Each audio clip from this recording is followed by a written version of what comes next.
had a hankering after mind-changing chemicals.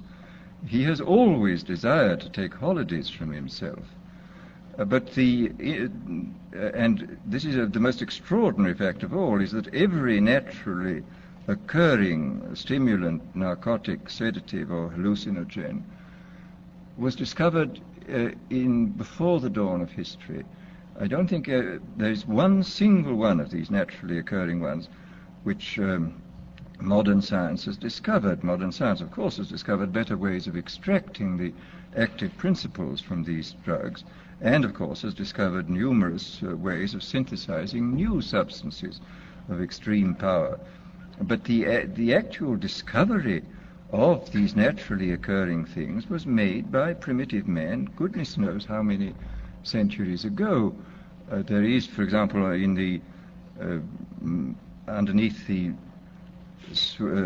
lake dwellings, the early Neolithic lake dwellings which have been dug up in Switzerland, we find poppy heads, which looks as though people were already using this most ancient and powerful and most dangerous of narcotics, even in the days before the rise of agriculture, so that man was apparently a dope addict before he was a farmer, which is a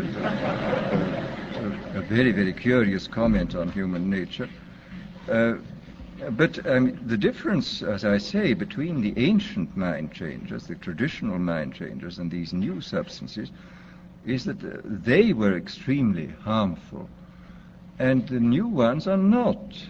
I mean, even the permissible mind changer, alcohol, is not entirely harmless, as people may have noticed.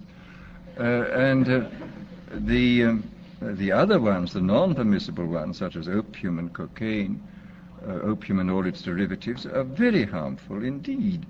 They rapidly produce addiction and in some cases lead at an extraordinary rate to physical degeneration and death. Whereas these new substances, this is really very extraordinary, that a number of these new mind-changing substances can produce enormous revolutions within the mental side of our being, and yet do almost nothing to the physiological side. I mean, you can have an enormous revolution, for example, with LSD-25, or with the newly synthesized drug psilocybin, which is the active principle of the Mexican sacred mushroom. You can have this enormous mental revolution with no more physiological revolution than you would get from drinking 2 cocktails. And this is really a most extraordinary fact. And it is, of course, true that pharmacologists are producing a great many wonder drugs, which where the cure is almost worse than the disease. Every year, new edition of medical textbooks contains a longer and longer chapter on what are called iatrogenic diseases, that is to say, diseases caused by doctors.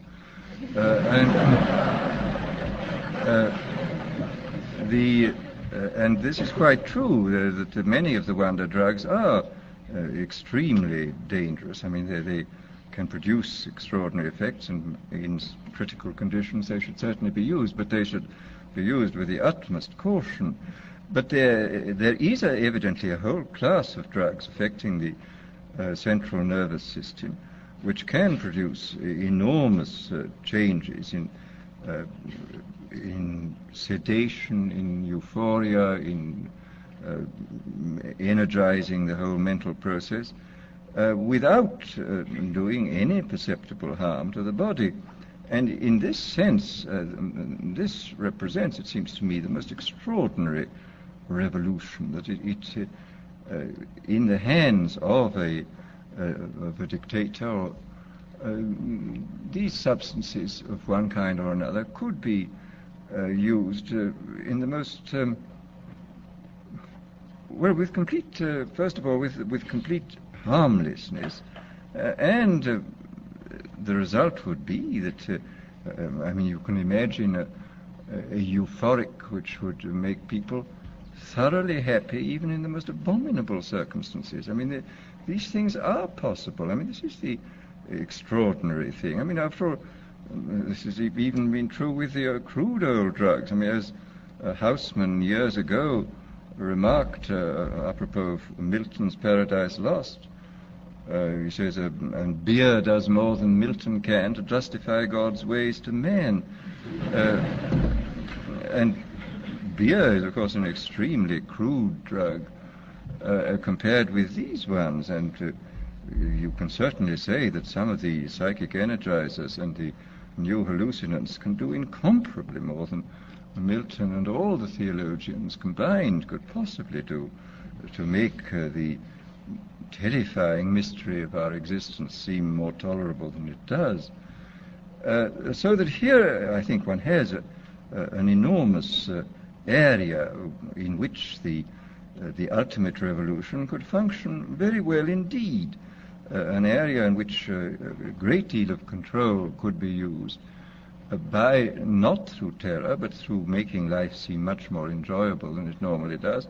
Enjoyable to the point where, as I've said before, human beings come to love a state of things which by any reasonable and decent human standard they ought not to love. And this, I think, is perfectly possible. Well, then, very briefly, let me speak about one of the more recent developments in the sphere of neurology, the implantation of electrodes in the brain. This, of course, has been done on a large scale in animals, and in a few cases it's been done in cases of the hopelessly insane.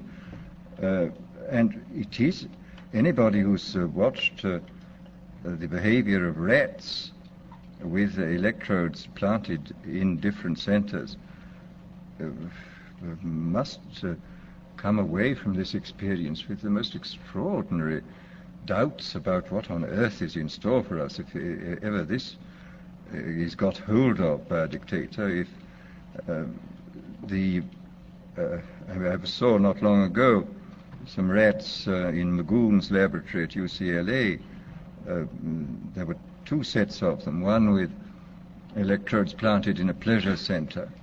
And these rats were, the technique was that they had a bar which they pressed and which turned on a very small current for a short space of time, which we had a wire connected with their electrode, and which stimulated this pleasure center, which was evidently absolutely ecstatic, because these rats were pressing the bar 18,000 times a day. Apparently, if you kept them from pressing the bar for a day, they would press the bar 36,000 times on the following day, and would fall till they fell down in complete exhaustion. And they would neither eat nor be interested in the opposite sex, and would just go on pressing this bar. Then the most extraordinary rats were those where the electrode was planted halfway between a pleasure and a pain center, and where evidently the result was a kind of mixture of the most wonderful ecstasy in being on the rack at the same time. And you would see the rat sort of looking at its bar and sort of saying, to be or not to be, that is the question. And finally would approach and do it, and then go back with this awful, if one can humanize or anthropomorphize, he was feeling something terribly mixed. And he would wait for quite a long time before pressing the bar again, but he would always press it again. This was the extraordinary thing. And I notice in this most recent issue of the Scientific American, there's a very interesting article on electrodes in the brains of chickens, where the technique is very ingenious. You sink into their brains a little socket with a screw on it,